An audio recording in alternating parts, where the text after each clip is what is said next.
Welcome to the LUTETIA Lounge. Produced by Studio Whacked. And so you were saying that you're getting back into music now. I miss music. I miss singing. I miss. How did you get started originally in singing? I used to study theater in Nice Conservatory when I was like 14, 15. And then I took one singing lesson and I had like a revelation. And so I decided to... No, I kept on going to conservatory, but I decided to choose the singing classes afterwards, after like 5 years. And I had my first band, I was like 15, the Belly Buttons. The belly button, in English you call them, Yeah, the belly buttons. the Belly Buttons. Why did you choose the belly buttons? Because I thought it was funny to assume. Assume is a faux ami, no? No, you can assume things. I mean, you can assume responsibility, but we're going to go with it. I like it. Yeah, sure. To assume that an artist or a singer or a musician is kind of a narcissistic person. Okay, staring at their navel. And so I prefer things that are assumed. So, but by that time, we used to only make covers. Cranberries. Oh, you only did cover? At that time, yes. What song did you cover by the Cranberries? Zombie. It was the time of Zombie. Wow. You Yeah. can get up that And high? Ode to My Family. Okay, yeah. You remember? Of course. Super nice song. Yeah. That's really, that's high in range. Yes, because she does like vocalise. How you say that in English? I don't know, but that sounds great. When is the time when I'm going to say that you were my English teacher? You can say that now. Okay. Stephanie was my English teacher. No, you were, no, not Stephanie. No, you. I'm just, okay, so you do understand English, that's good. Yes, I do. Okay, I was just double checking there, yeah. Okay. You're a good teacher then. That's true. So Nathan was my English teacher. I was in 2002, 2003. Long time ago. It was quite some time ago. That's how we met. That's right. Yeah. So we do because I was working on Canal Plus, which is a French TV, which was a fantastic French channel. Cable channel. Cable channel. But it was the division of e-television, right? Wasn't it? But I was doing both. I was doing the news, hosting the news on Canal Plus and e-television, and we had the right to have a formation for free. That's true. And I was your formateur. I chose English, and you were. And it was only on the phone. To begin with, no? To begin with, and then... Oh no, wait. No, no, that's true. I was only on the phone. Yeah. And then I came because I started... You came in... 6 months later, and I started giving classes to you and Mary. Marie Drucker, who was a super, super famous journalist in France, and now becoming a producer, actress, and scenarist. I didn't know she was doing acting now. I mean, she did once. I haven't seen her or heard from her. She was super time. good, super good. She was very sweet. And gifted in many things. Like you? Thank you. No, but no, she... So wait, let me stop you for a second and go back. So you're 14, you have a revelation. Yeah. You live in Nice at this time because you grew up in Nice, right? I was born and I grew up in Nice. I stayed there until I was 20. Okay. And so you have a revelation at that moment. You start a covers band called the Belly Buttons. Belly Buttons. Just a little, second, third degree, taking a poke at rock stars and celebrities. And then you truly pursue this career while you're still studying. Yes, I had a second band when I was studying in Hippocane Cagne, which is after baccalaureate, which is the exam you... Yeah, your A levels or your high school diploma. And that band was called Curl. Curl. And it was trip hop. It was the time when... Portishead and Massive Attack and we were Galliani. in 1908. And trip hop was And trip hop was the kind of music that was working. Yeah, with Morkiba also. Morchiba, Tricky. It was after Portishead Björk. was sort of like the... Of course. Yeah. Portishead was one of those sort of... They were all out of Bristol at that time. A lot of them, at least. Yeah. There was a band who kind of lost... They lost their singer. Yeah. So they were looking for another one. And I said, okay, let's try. And that's when you were in Etz University. exactly. And you were already into that kind of music already? I was crazy about Björk. I was crazy with Portishead and Massive Attack, and still today, they are my Favorite groups? my Foundation? Sainte Trinité. Okay, yeah. Your holy trinity in English. Exactly, and so I always go back to them, always. And Barbara and some others, but not trip hop.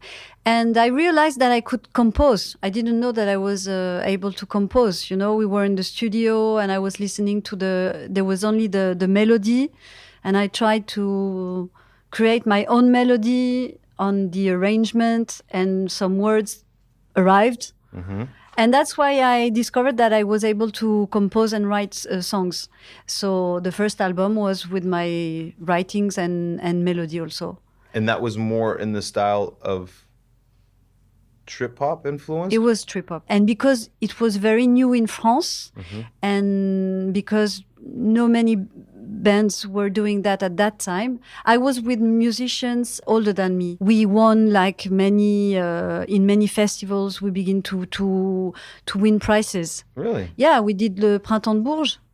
I'm not familiar with it, but... Printemps de Bourges is a very old festival in France every year. So you have like big celebrities, big band there, but you also have kind of regional revelations. Okay.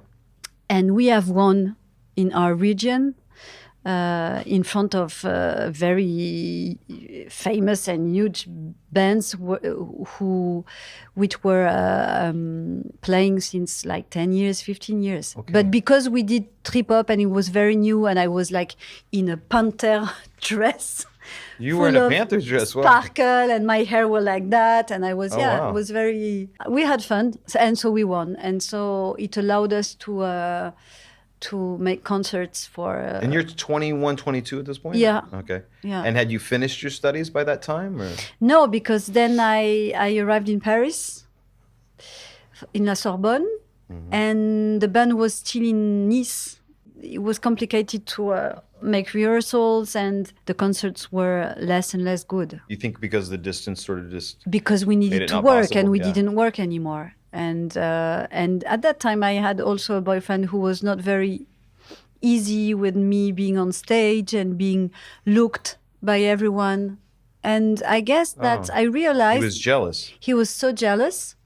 I remember one time during a concert in Nice, someone said, "À poil, la chanteuse!" That means... I know what that means. Yeah. But tell the people what that means. Yeah.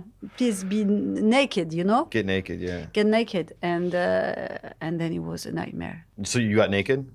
Of course. Good no, work. no, Oh, no. of course not. No, but yeah. So I quit the band.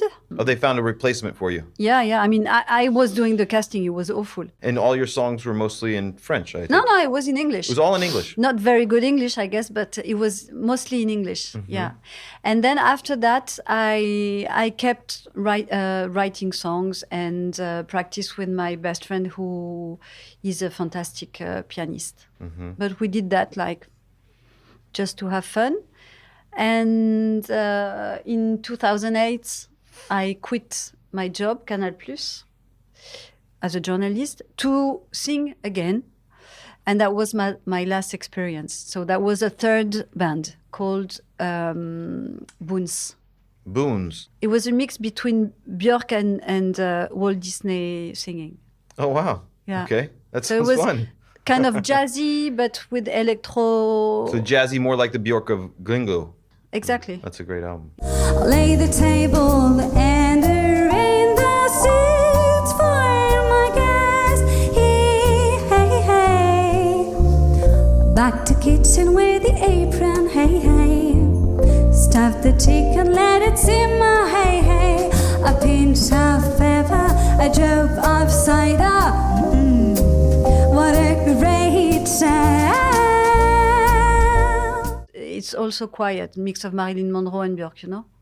Kind of glamorous, jazzy, but with electronic inside. And so you got out of school and you had done a degree in what at that time? In history. But you ended up working for Canal+ and doing journalism. And also when I met you, weren't you doing like a music, like Yeah. cultural, like a music.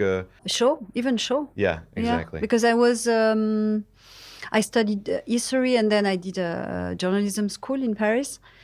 And it began very, very fast that I was hosting TV shows. So news, interviews, cinema programs. And then I worked on radio. And there I was hosting shows about music. So you never got rid of the music bug. You've always sort Never. of had it, and it's comes and goes. And Yes, but the truth is that I guess that was my real place was in a creative world. So writing or singing, or since then I've tried other things, but I was a journalist, and that's creative as well, no? yeah, but I missed creativity. That's why I left Canal Plus at a certain point. And I feel like the artists are the people I love the most, the people I understand the most, and the people I feel Closest to, maybe. Yeah, closest to. Yeah. You leave Canal Plus, would you have a great job? You could have had a long I had career a there. super great job. No, I mean you could have probably. Yeah. My boss, who was a fantastic man, who still is a fantastic man, but not my boss anymore, used to tell me, okay, what show do you want? What do you want more? Because you're good and you have to stay. And I said, no, I'm fed up. I want to sing. I want to hear music. I want to be in a studio. That's why we arrived here. And I'm like, I love the places where there's a soul. Yeah, and where people are working with sound and with the music and create. I love studios. I love all that. So you don't regret for 1 minute ever leaving Canal Plus, do you? No, I don't regret, even though I have to admit that life was not very easy after. Because But I cannot regret, because I remember very well that I couldn't do in another way than leave. So no, I don't regret.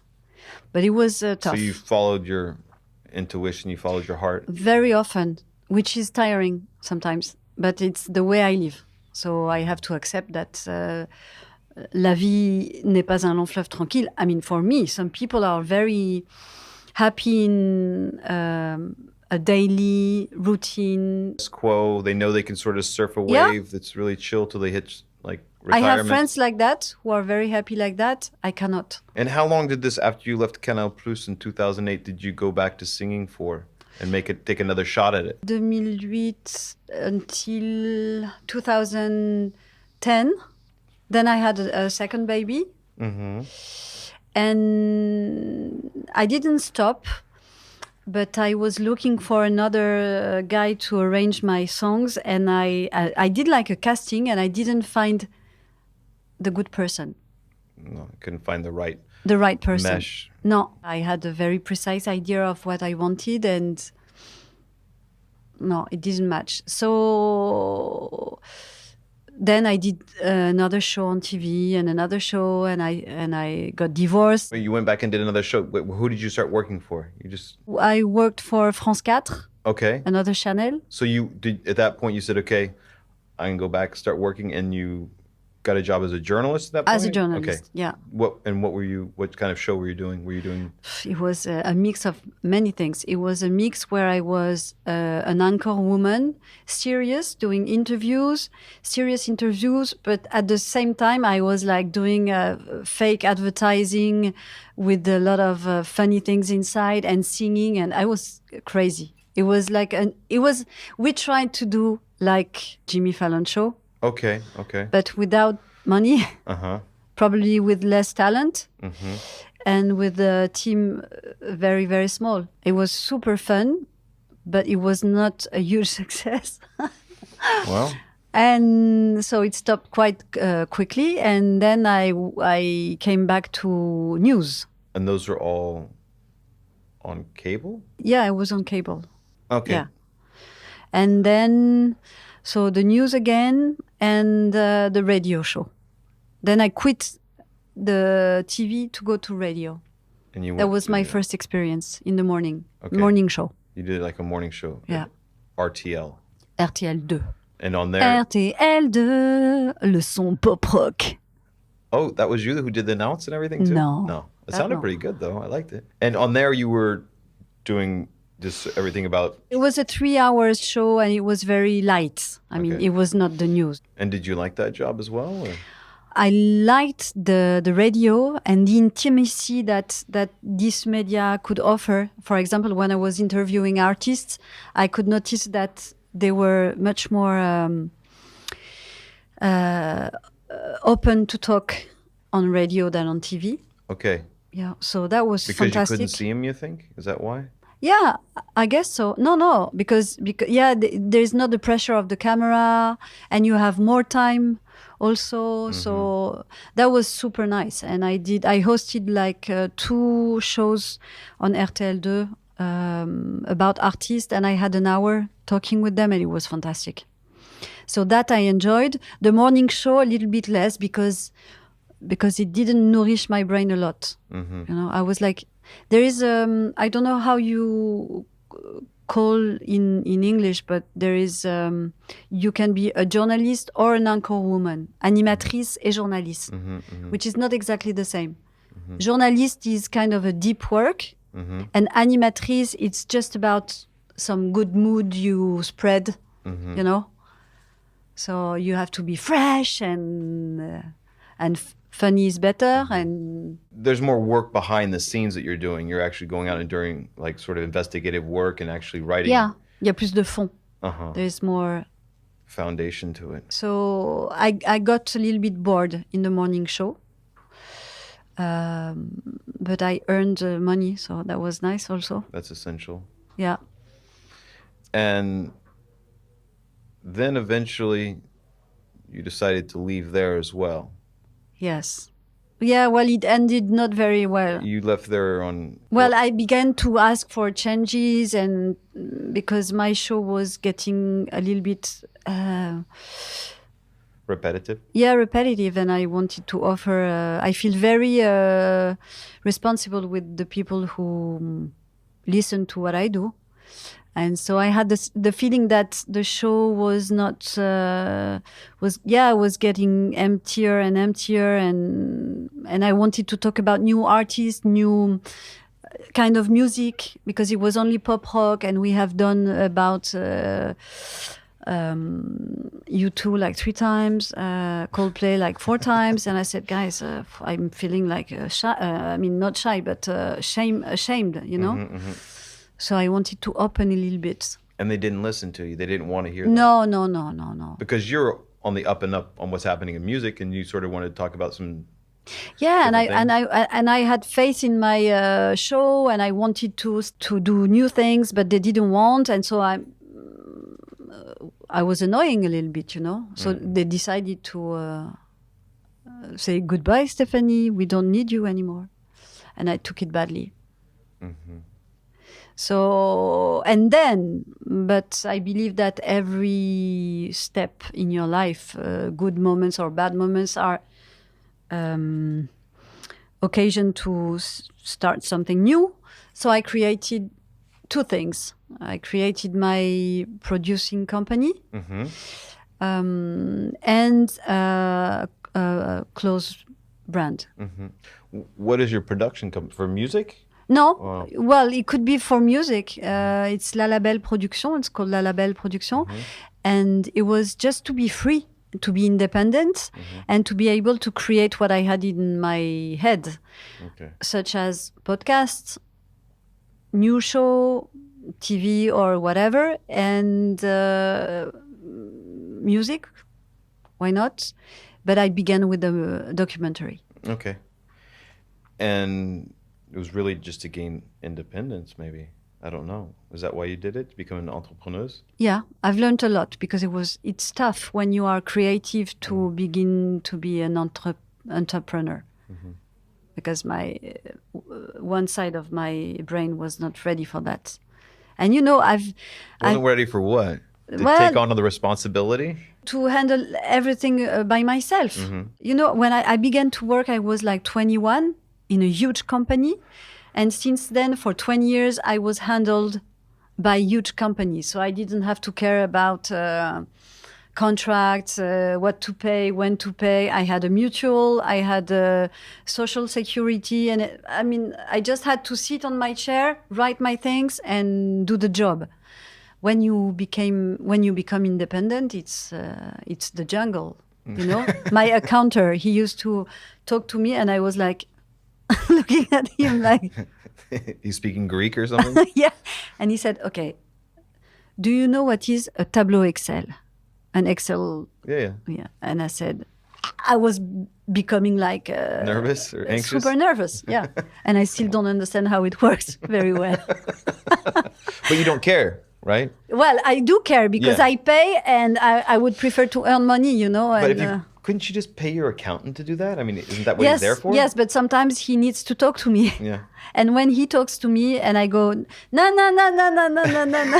don't want to know. No, you have to know. So that's why I have the feeling that I became more adult since I'm independent. It's true. You think you could have taken upon that kind of job or become an entrepreneur at, say, 24, 25? No. Even today, I don't know if I'm ready. But isn't that the interesting part? The interesting part is to be able to create what you have in your mind. No, but when I say isn't that the interesting part, is that there's some kind of a part of danger involved? Well, because you took a risk in 2008 when you left your job, right? You said, fuck this, I always I'm going to go take back risks. to... Yeah. It sounds like that appeals to you. Yes, of course. Because you didn't want that long, easy flowing river. My best friend used to tell me very often, can you please stop trying things? Can you rest? Can you just stay where you are like 2 seconds? It's complicated. Mm-hmm. I know that you started this clothing brand, and what's it called? Babs. B-A-B-S. Mm-hmm. And why Babs? I'm fascinated by sounds. Mm-hmm. And I like sounds that are soft. Mm-hmm. And that's why I called my last band Boons. I like the B because it sounds like a bubble, Do you know Camille, the singer? I'm not very good with French music, except for like... Come on, you only listen to Miles Davis. You have to be more, Whoa. open your what mind. Else do you need? No, I know some French music, okay? I know good French music. I don't know this person. I'm not saying they're not good, but I don't... Maybe if I would appreciate it. Yeah, you should all listen to what she did, Camille. And so she made a song with a lot of B. Happy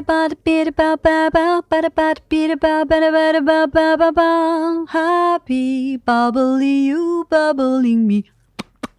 And I like that song because it's all round, all soft, all nice. So Boons was my band and Babs was my clothing brand because it was short, it was quick, and it was light.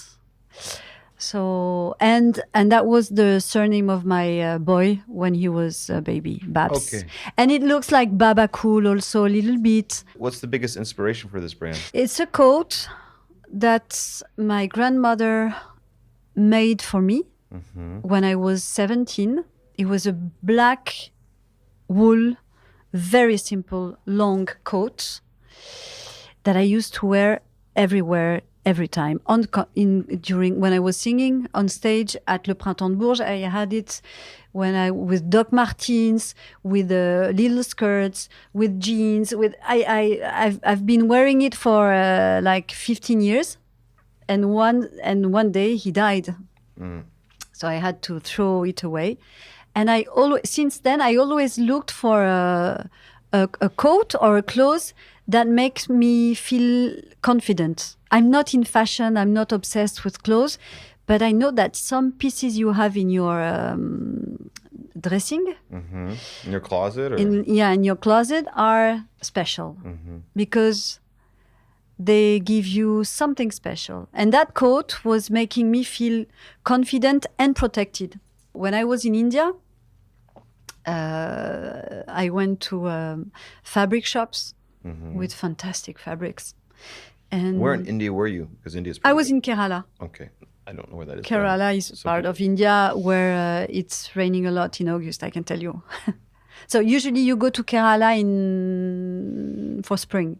Okay. And so there I began to mix some fabrics, and you can very easily ask to someone to make your clothes.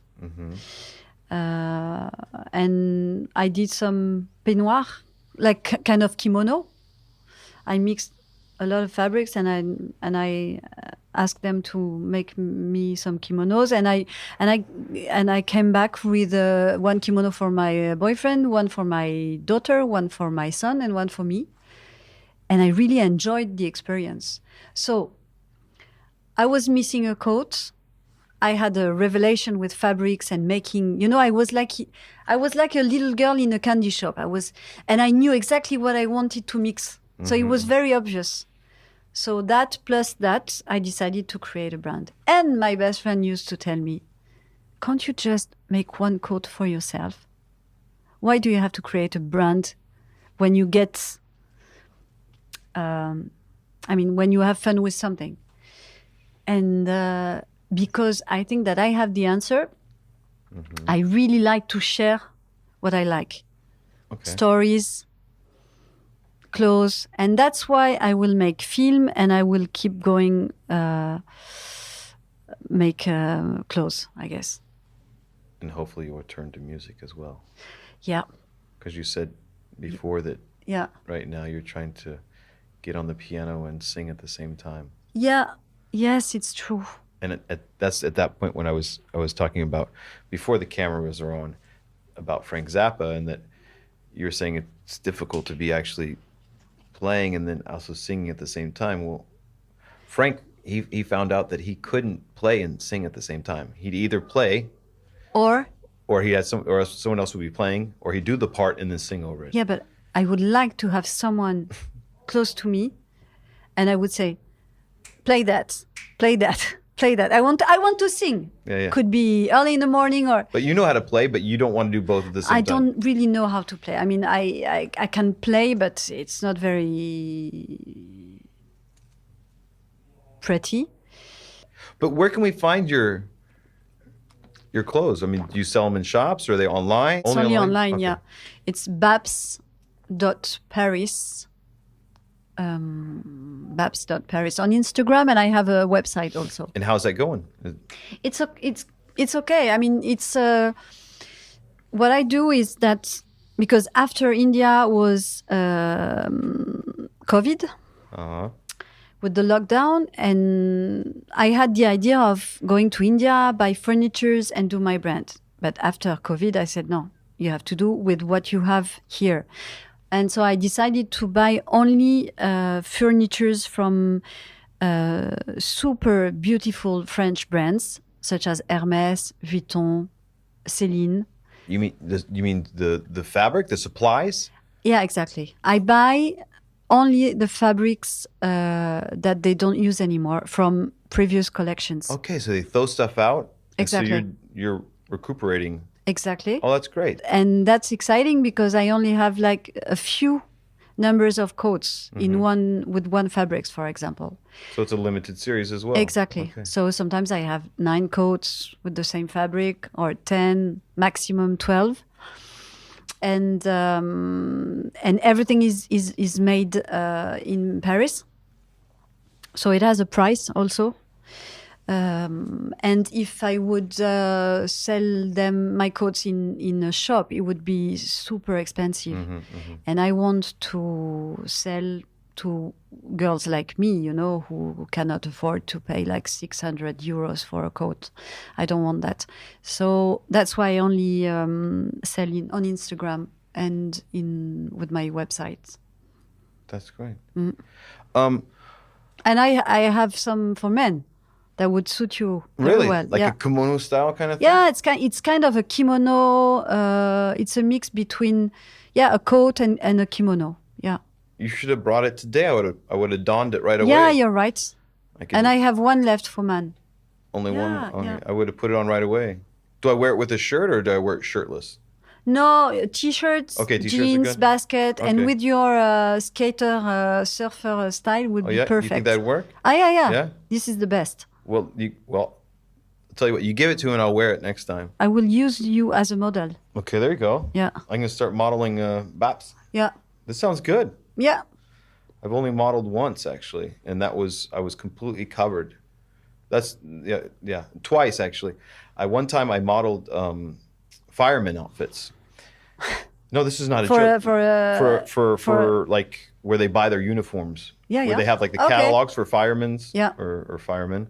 And they go in and they look at the different catalogs, and I was wearing masks. So Different masks each so time. no one They didn't know it was me, but recognize it was still very interesting. Although it was very claustrophobic inside the mask. Nice moment.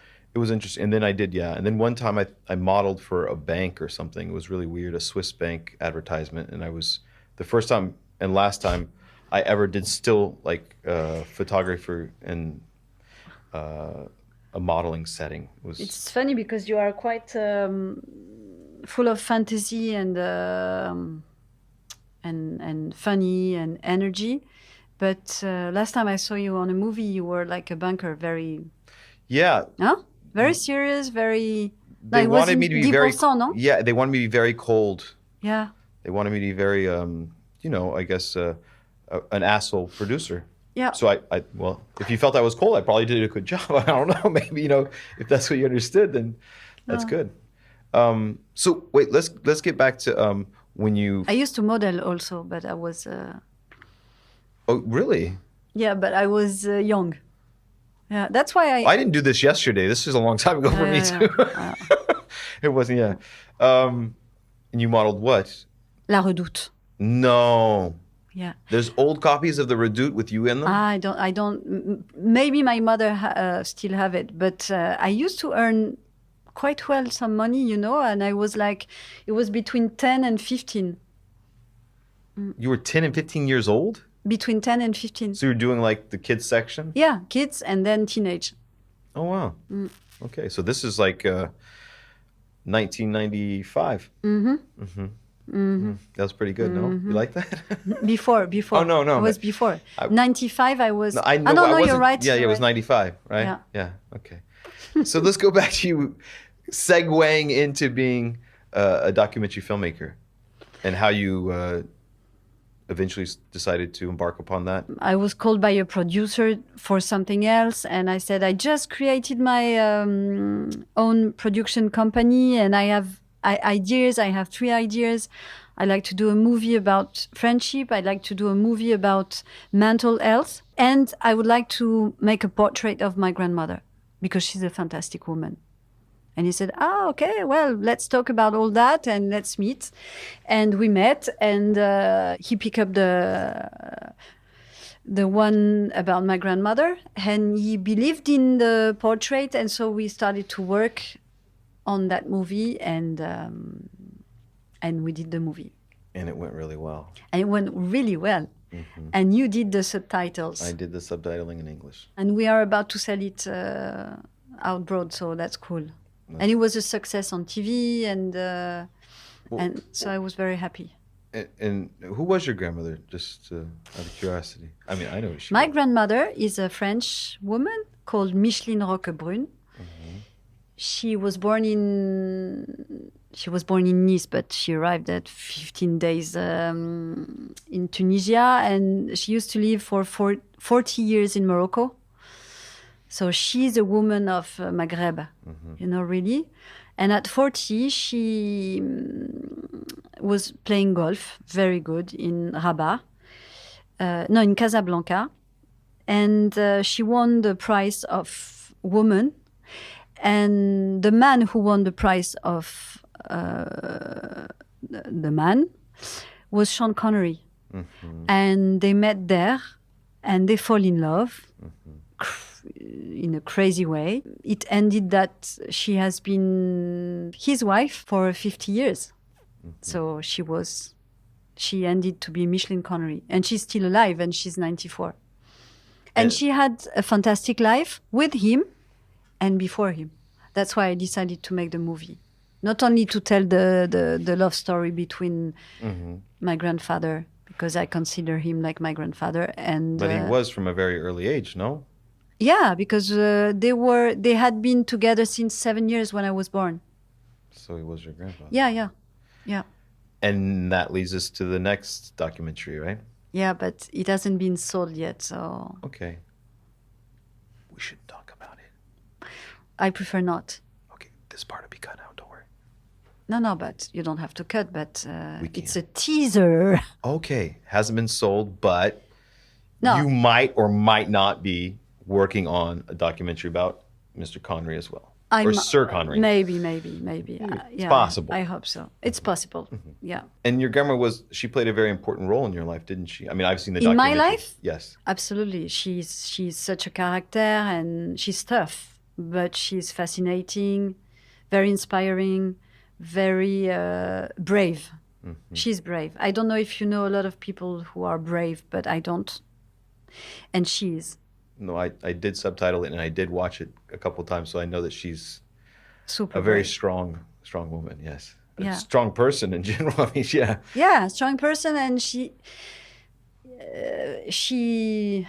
says what she thinks, and she does what she says, and that's, for me, I think it's the most fantastic quality, It's also very rare. and I admire a lot. Obviously, she might have had a pretty big influence and inspired you in doing what you wanted, maybe. I don't know. I Yeah. don't want to lead you, but Yes, well, she made very difficult choices in her life, but it was all about love. I mean, love for a man, because she didn't work. She's never been working. She worked hard for Sean. You know, she always have been behind him, but in reality, she was deciding everything. I from the documentary, I understood that she was pulling all the strings. Yeah. Yes. And he wanted it that way, too. Absolutely. And I think that he had all the time and the empty space to work hard his art, because she was dealing with all the shit behind, you know? That's why I was saying that you need time to flourish as an artist. You need time to compose a song. You need time to learn piano. You need time to find the good arrangement for your piano, for your song. It really asks time, and I don't have that time today. I have 2 kids. And also I want to do everything at the same time. So It's a hard balance between family, the clothing brand, it is. being a Yes, it documentary is. filmmaker, You need time to accomplish things. So and a good partner, And you need a good partner. whether it be a lover or business. Exactly. And you need a good partner if you have a family, at least. And I was single for many years.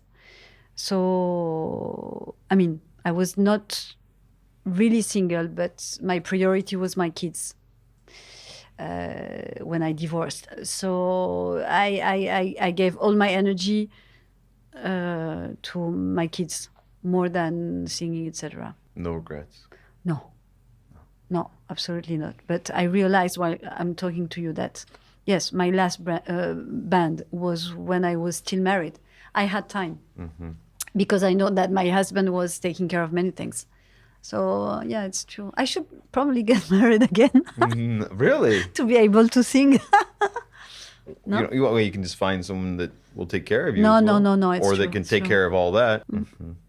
Well, we're going to turn to a little questionnaire I like to do here at the end. The dog hasn't moved a bit. He's just, Because Shaka's just chilling. we should probably show No, that. he's doing well there. I like him. Shaka? He's doing great. Because we've been walking a lot today, so he's tired, so he's resting. Were there ever times when you felt like you were being looked over because you're a woman? At certain times, maybe you talked about it, RTL, that you guys were butting heads at the end and they weren't listening to what you were saying. Do you feel like if you were a man at that time, they might have listened more? Or Very clearly, yes.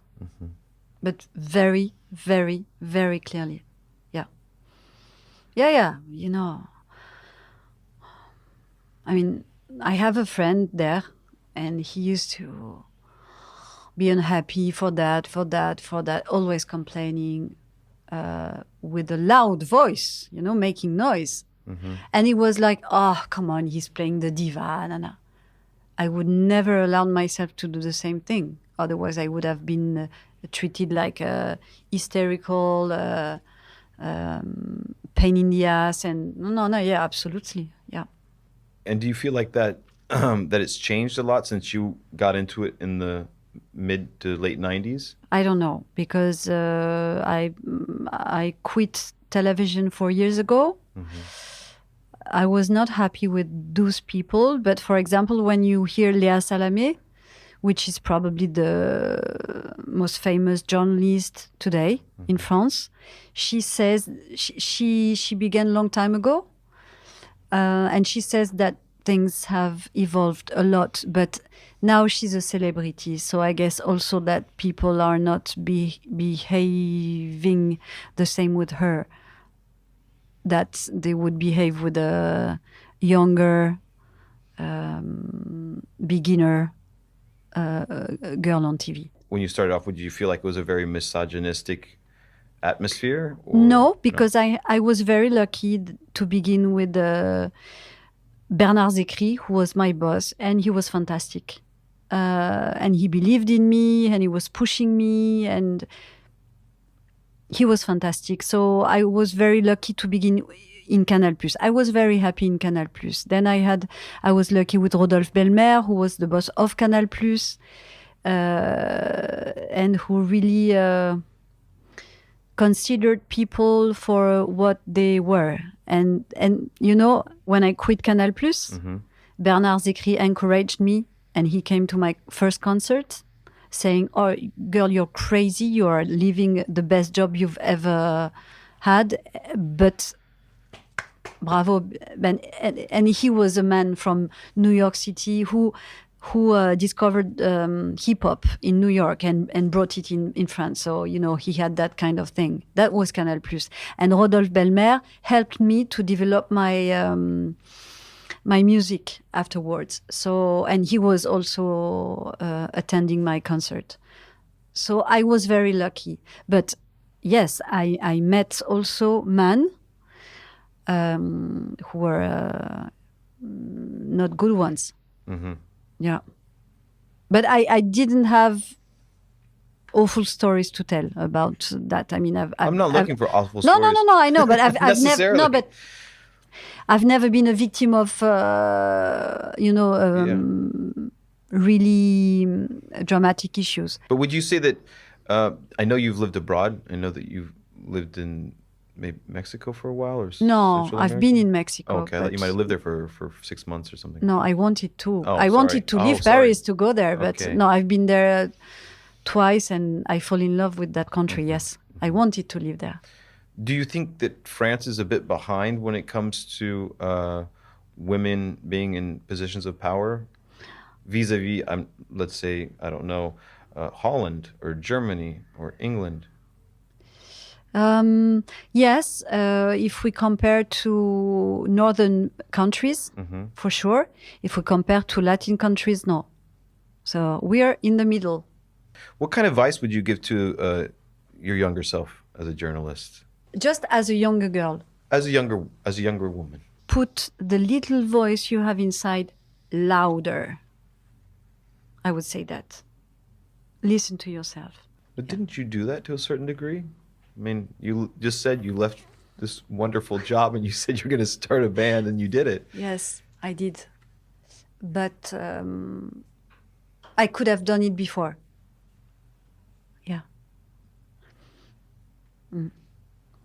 If I had done it, I would have taken piano lessons, dancing lessons, and I would have gone in an artistic life earlier, creative life earlier.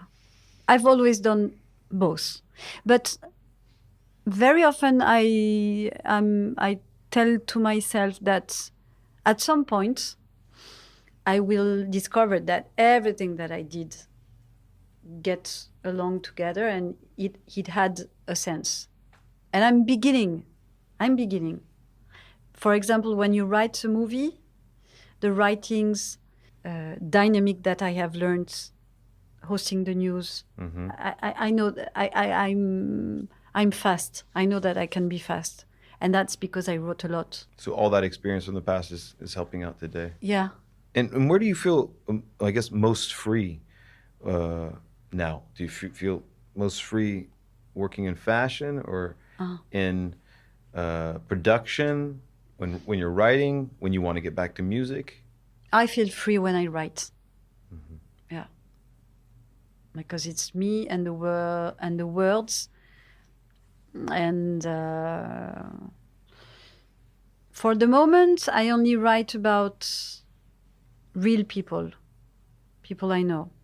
But at a certain point, I will create my characters and the scenes, and So you're moving towards writing fiction? I would like to, yes. But I know it's very long and it's very difficult, but I have 2 ideas in my cupboard. Also, when I sing, it's like, when you go and have a swim in the sea, you feel like you are cleaning yourself, your brain, your body. When I sing, it's a huge Cathartic experience? Yeah. So that's fantastic. Now getting to a little darker subject. Well, it doesn't have to be dark. It's part of life. Yeah, of course. What about your death? I mean, How would you like to die? how would I like to die? Or how do you envision dying? Quickly, with all my brain, without suffering.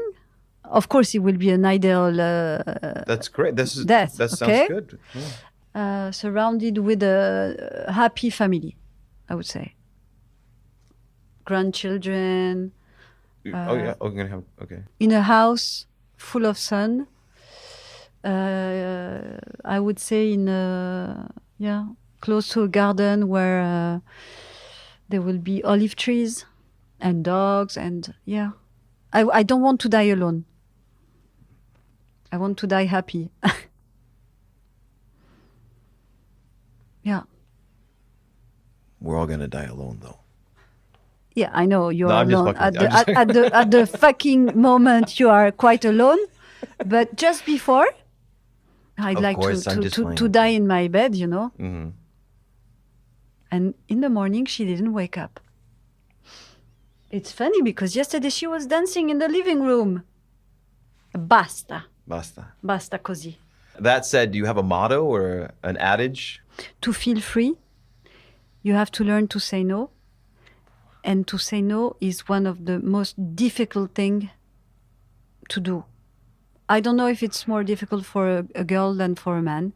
But to get rid of toxic relationships, toxic things for even your body, and say no is the most difficult thing. So we should all learn to say no. To drugs? Yes, to drugs, to too many alcohol, mostly to people who are asking you to do things that you shouldn't do, Yeah. Parasite. Say no to parasite. To parasites? To parasites. To be able to flourish, to be free, Because if you say no to things, then you can say a huge yes to others. And focus on where you should say yes. What's the most reprehensible thing you've ever done in the name of love? In the name of love? Stephanie, I want you to be honest. I used to be with a guy who lied to me, cheated on me, really treated me badly. He was the one who didn't want me to sing. Okay. And he pushed me to my limits, and I could punch a girl. Yeah, I fought with a girl. Not with him, with another girl? With a girl, yeah. I pushed her away from my... Oh, because he was interested, or he was... Yeah, he was like acting, and it was a mistake because I should have pushed him. Yeah. So I pushed the girl, and I remember once he was in New York, and I was calling, like, like an hysterical. I was 22, huh? Yeah, well, you couldn't text because if you could, you would have texted a lot, but you're calling. No, I was texting. I was it was our first cell phone. I was texting. I was harassing him, because I knew something wrong was okay. But is it really dramatic? No, huh? What did I do pour l'amour? Well, I mean, he pushed you to Yeah, be somebody you're not. Being violent, that's pretty... Voilà. Do you have any recurring questions, or is there one big question in life that's always tormented you? I have a deep side, dark side. Mm-hmm. I'm very nostalgic, and this is a bad thing. You think it's bad? It's bad because you never can change what has been, and so look every time in the back in the past is not good. Is not good. So yes, I guess I could say that I'm tormented by the time that has been and that is not anymore. And this is my weakness, I guess. A glorification for previous events, or just... Maybe. That's why I'm obsessed with now with being where I am, the moment where I am. I'm trying to enjoy things maximum because I know that I have that tendency to look back. How long have you lived in Paris? 26 years, 27. And do you like it here? I had a passionate relationship with Paris. Now I consider that it's my home. It's my home, yes. It's my home, but I find it very aggressive. What gets on your nerves the most about living here? The noise, but not only the noise of the sound, la pollution, mm-hmm. but it's sonore pollution. This constantly solicitation mm-hmm. of food, of clothes, of everything. The too much side of a city, I go out, I find there is clothes everywhere, food everywhere, too much food, too much clothes, too much people, too much sound, too much. I'm very lucky I have a house in the countryside. Mm-hmm. It's like a super little cottage. And I need that to appreciate Paris. I go like every 10 days, I go there 3-4 days, silence, birds. And so what side of Paris do you appreciate the most? Obviously the cultural... The clothes, the food? No, I'm joking. No, the cultural thing. The beauty of the artistic things I can discover. Mm-hmm. Exhibitions, concerts. This is fantastic. This is fantastic. The access to culture. Yes. Otherwise, I would get bored, I think. And also good restaurants, because I love food. This is fantastic. If you use it with the consciousness of being blessed, it's very, very fantastic to eat when you are hungry. Mm. And I think it's like that we should live. What would you say one of your favorite hangouts in Paris is? Or what would you recommend to people? Definitely, I would recommend them to go to Le Musée Rodin. Mm-hmm. Because I think it's such a magical place. The garden of Le Musée Rodin during spring is fantastic. It puts your energy grounded. And beauty, I think that beauty is the best remedy to every issue, to everything. Beauty, harmony. So art is very essential, I would say. So Musée Rodin, Musée du Louvre. I would say buy a super nice bottle of wine. Mm-hmm. And very nice glasses, because I hate the plastic glasses. And have it by the Seine, by la Seine, with people you like. One of my favorite places, Le Jardin du Palais Royal. But you were asking me about food and to take a glass. Rosa Bonheur, mm-hmm. au But de Chaumont. Nice bar. Sometimes you can dance, I think, also there. What's your favorite Gromo? Gros mots. Putain. Sa mère aussi, j'aime bien You sa like mère. sa mère, ouais? Sa mère. Sa grand-mère, non? La putain de sa mère. Ouais? Ouais. Ouais. Ça, c'est bon, ça. La putain de sa mère. Ouais. You like to swear or Yeah, curse? I do that a lot. Yeah. I do it a lot, too. I look like a bourgeoise, very well breeded, educated, but I swear a lot, yeah. And very often my mother say, oh, I cannot believe that you're talking like that. But yes, I do. J'aime bien. We talked about you going to Mexico and to India and Japan and different places. Could you ever picture yourself living abroad? Yes. Where would that be? You know, you don't know, but when I was 25, I went back from Mexico for the second time. And I was decided to leave Paris, to quit my job. You like to do that. Huh? You like to quit your job. No, but I was in Canal Plus, and I quit 4 years after. But I was really decided to live in Chiapas, San Cristobal de las Casas, because I really felt there something special. And so I was ready. I decided to stay 6 more months, you know, to give time to the channel to find someone else. And on the evening of the for the new season, the new channel season, I met my husband. So you screwed it all up. Yeah, but I have 2 wonderful children, so it's okay with you, Julien.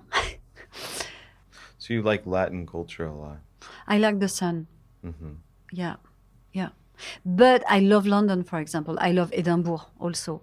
But to Whoa. live, I don't know. You don't? That's not very sunny. No, that's not. What do those you like about Edinburgh and London? nature, and the fantasy of English people. I feel like there is a mix that is easier than in Paris between cultures and people, and that I like. I like the punk side of English people. Yeah. What is your eyes are telling me? No. What? No, What are your eyes telling me? I think that's great. No, I enjoy Yeah. the English wit and their humor, and there's some great sides to them. I had such a good time when I was young in London. That's maybe why. Limelight party, etc., etc. And they have a Limelight in London. I went to the one in New York. They used to. Yeah, they closed the one in New York down a long time ago. Or it was closed down several times when I was living there, but it was an interesting place. Yeah, I would say Portugal, Italy. I love Italy. But when I will be older, maybe. There's always time, like you said. Yeah. If you could spend an evening with any well-known French person, not so well-known, man, woman, romantically or non-romantically, any living, dead, any time in history, who would that be? Barbara, the singer, Why Barbara? because she was somewhere else, like Björk. I don't know,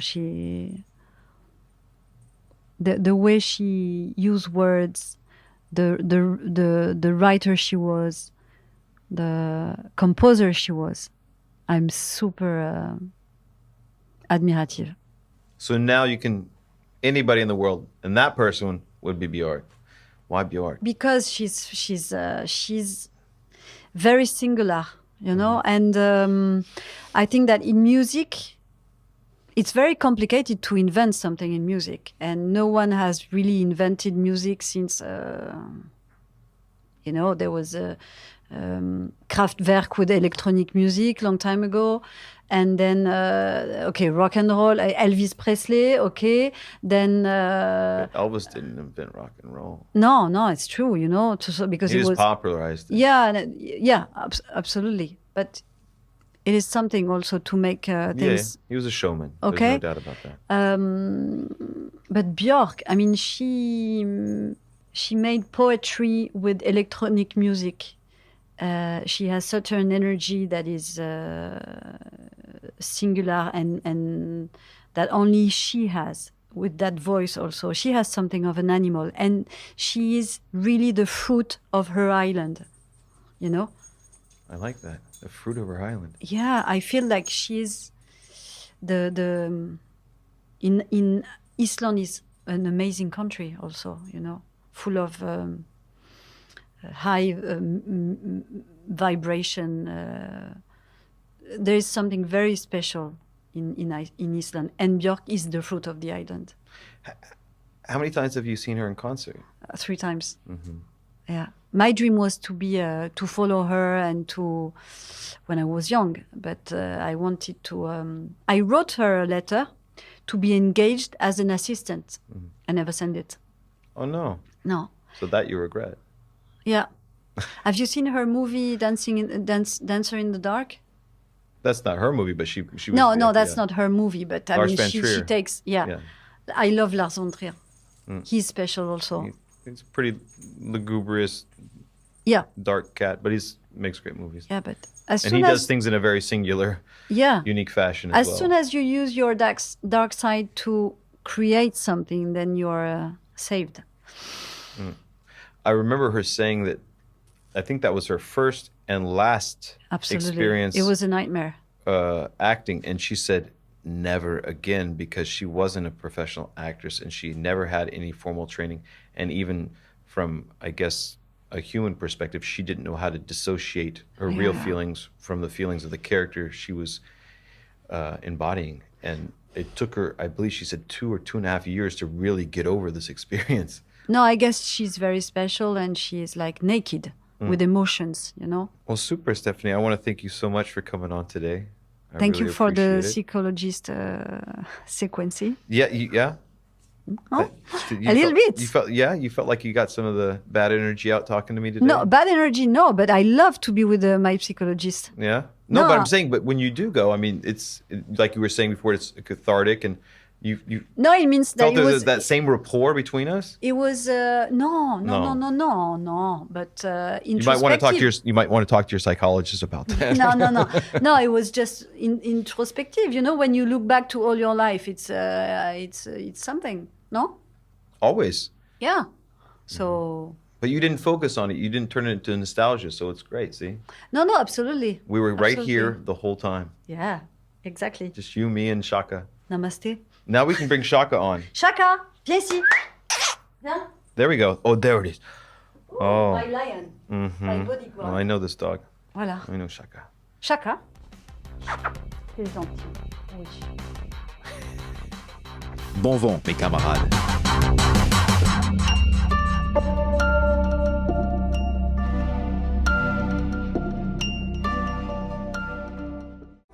Fais ton chemin, brave l'orage et